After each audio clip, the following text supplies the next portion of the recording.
Hey, episode 4 in the books. Black History Month series.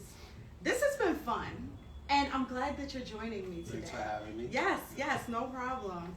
So, my name is Kai. I am the co-owner of HipHopCloset.com and Suite 607. We are here live from the Brooklyn Navy Yard. That's where our showroom is, Building 77, Suite 607. And today I have my special guest joining me.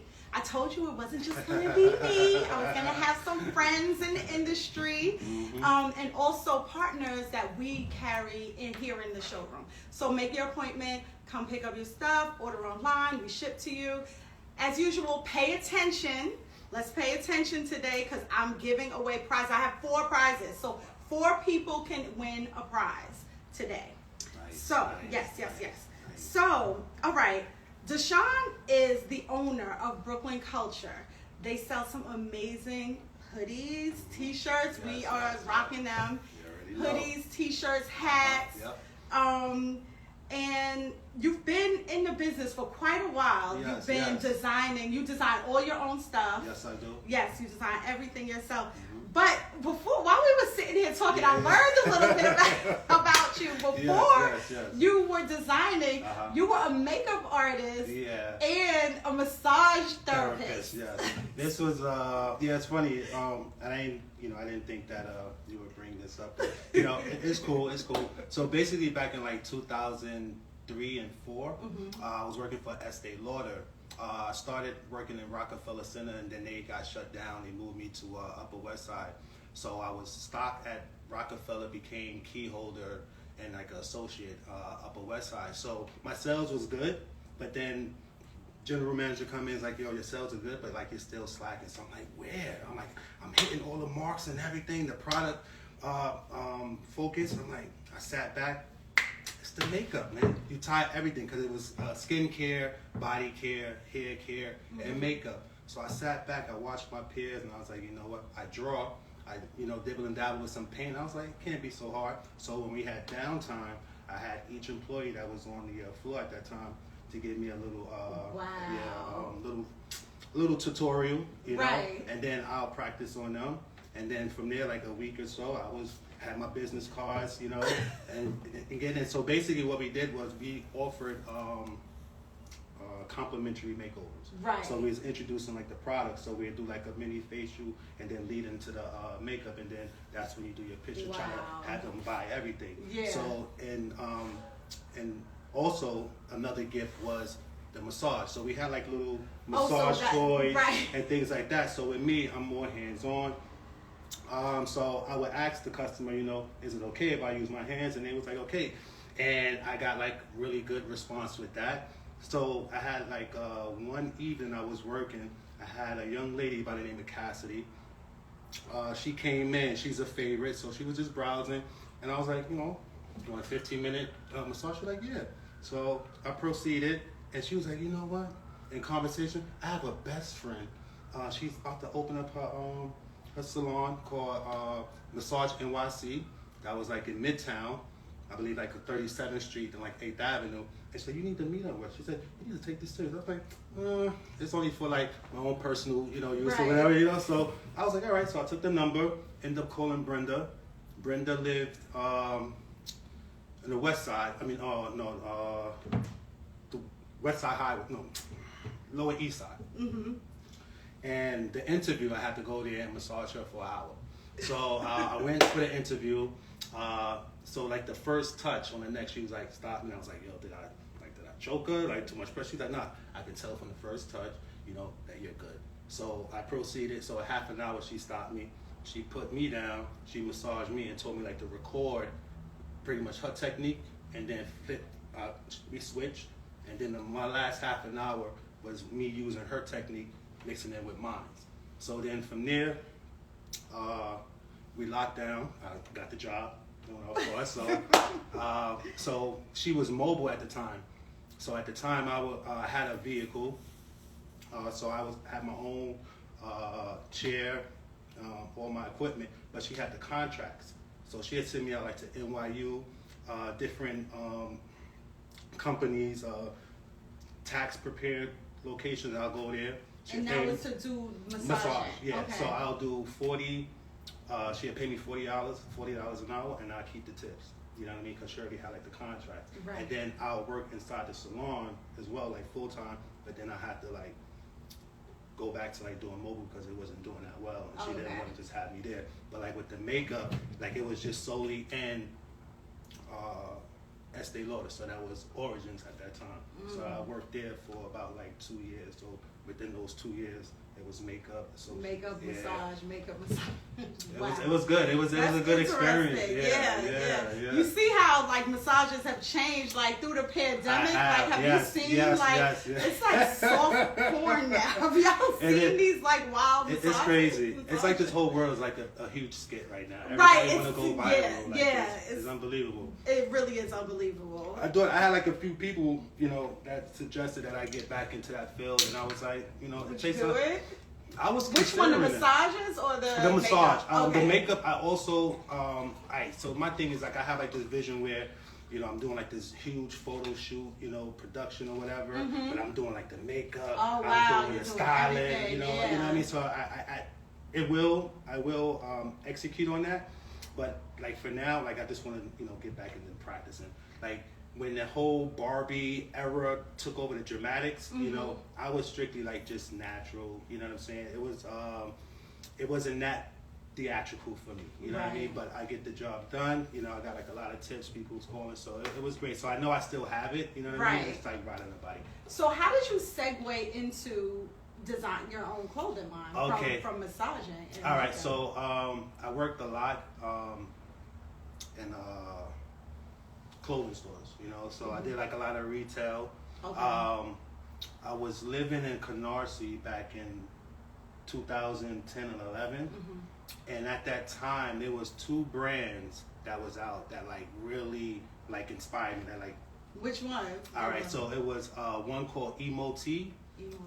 They basically had like emoji like designs. Really? On it.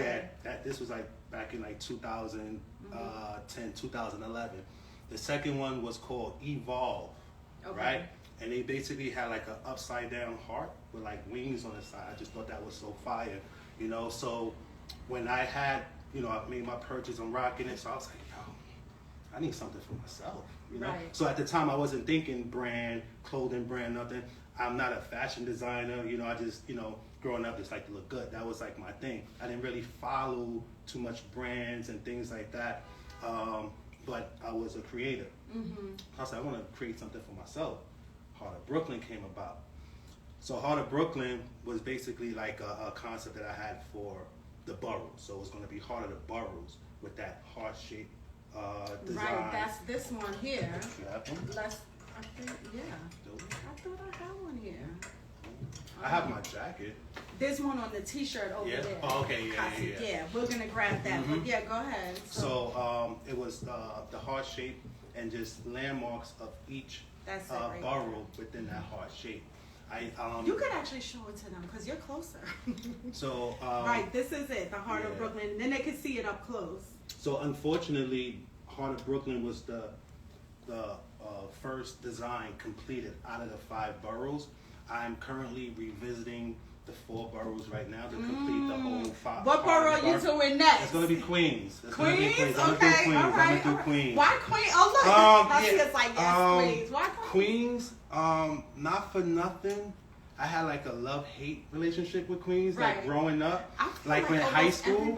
You know what I mean? Like because even like with girls, like I never dated a girl like in Queens. You know what I mean? It's like a 2-3 borough. I mean 3 transit. Yeah, it was too long, and I'm like, I'm not traveling so long to get my butt kicked. You know what I mean? So I'm like, nah, I'm good on that. And then, you know, other various reasons, but I just thought that, you know, speaking of our black designers, our black queens, you know, presently, I just felt like it was right for me to focus on Queens because that's where the inspiration is coming from, because there's a lot of, you know, black designers and, you know, creators out there, you know, so it don't really have too much meaning, but for me. So I figured Queens, I like that. Yeah. I mean, I definitely have like mad Queens friends. Shout out to all of my Queens homies. Yeah.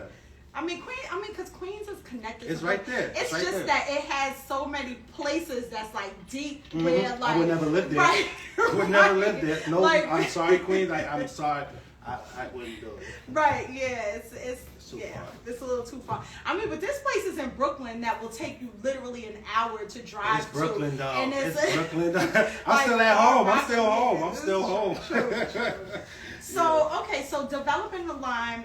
What would you say is like the hardest part? Like, was it starting? Was it keeping it going? Like, what part do you feel like is the hardest part? All right. So, for me, it was poor preparation, right? To look for any progress, right? That I was making while entering like this new chapter. So, again, I'm not a fashion designer. I wasn't following brands like that, so this was just a creative idea. Heart of Brooklyn was for me, and then it just spiraled and evolved into something bigger than what I expected. So now it's just like me playing catch up with, okay, I gotta learn the fashion world, the whole shebang. So and it's a lot. It's exactly. A lot of intricacies in there. I wasn't properly prepared. You know what I mean? Because again, it was just an idea, and then moving forward.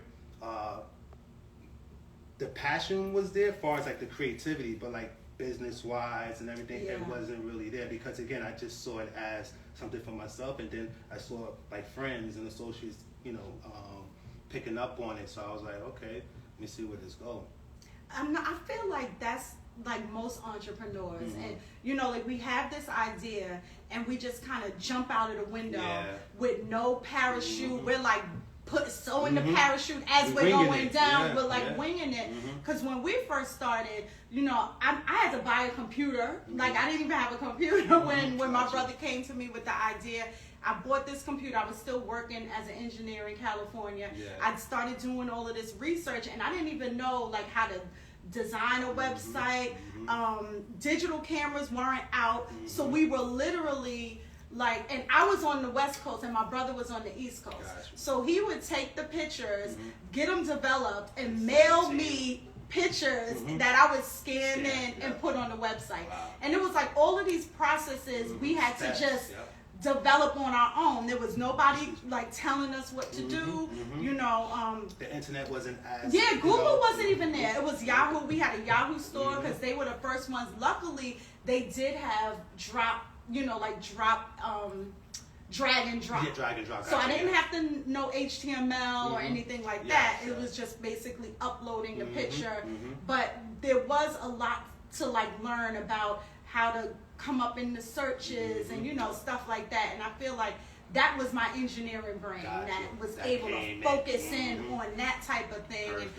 And that's what I love, like figuring out stuff, all of that. Problem solving. But where I lacked was the marketing and the sales. Knew nothing about marketing and sales. So but the thing that happened to us really early was we got shouted out on MTV by June Ambrose and during like Hip Hop Week. So that like catapulted us really quickly. But we didn't have any structure. I wasn't ready. We didn't have any structure. We made it happen. But then that also was very spoiling because now I feel like I don't understand that I have to still learn marketing and sales. Exactly. I still have to figure out how to reach out to and how to like really what do you call like amplify that, take advantage of what really happens. So but that's the nature of the game with entrepreneurship. Like you're not going to know everything when you start. But you have to just like jump in there, keep going, like know that your idea is shit. Get a good team around you, because I can't tell you how many people were like, don't do it. Did you get that too when you started? Like, don't do it, don't do it, don't do it. I got a lot of that in the beginning, because when I started speaking on like a clothing brand and a clothing line, you know what I mean? It was like, come on, everybody's doing that. Right, So but again, in my head, it was that design was for me. You know what I'm saying? As I progressed with the design and it started evolving and like coming to life, and people was like, yo, this look good, this look good. Then it was like the narrative changed, you know. And then that's when you know, I just went forth. I was like, you know, let me just. So me and a good friend of mine, he lived out in Greenpoint. I had got me a silk screen machine, and we started the brand Gully NYC. So Gully NYC was giving Universal landmarks love via inspiration the New York City way.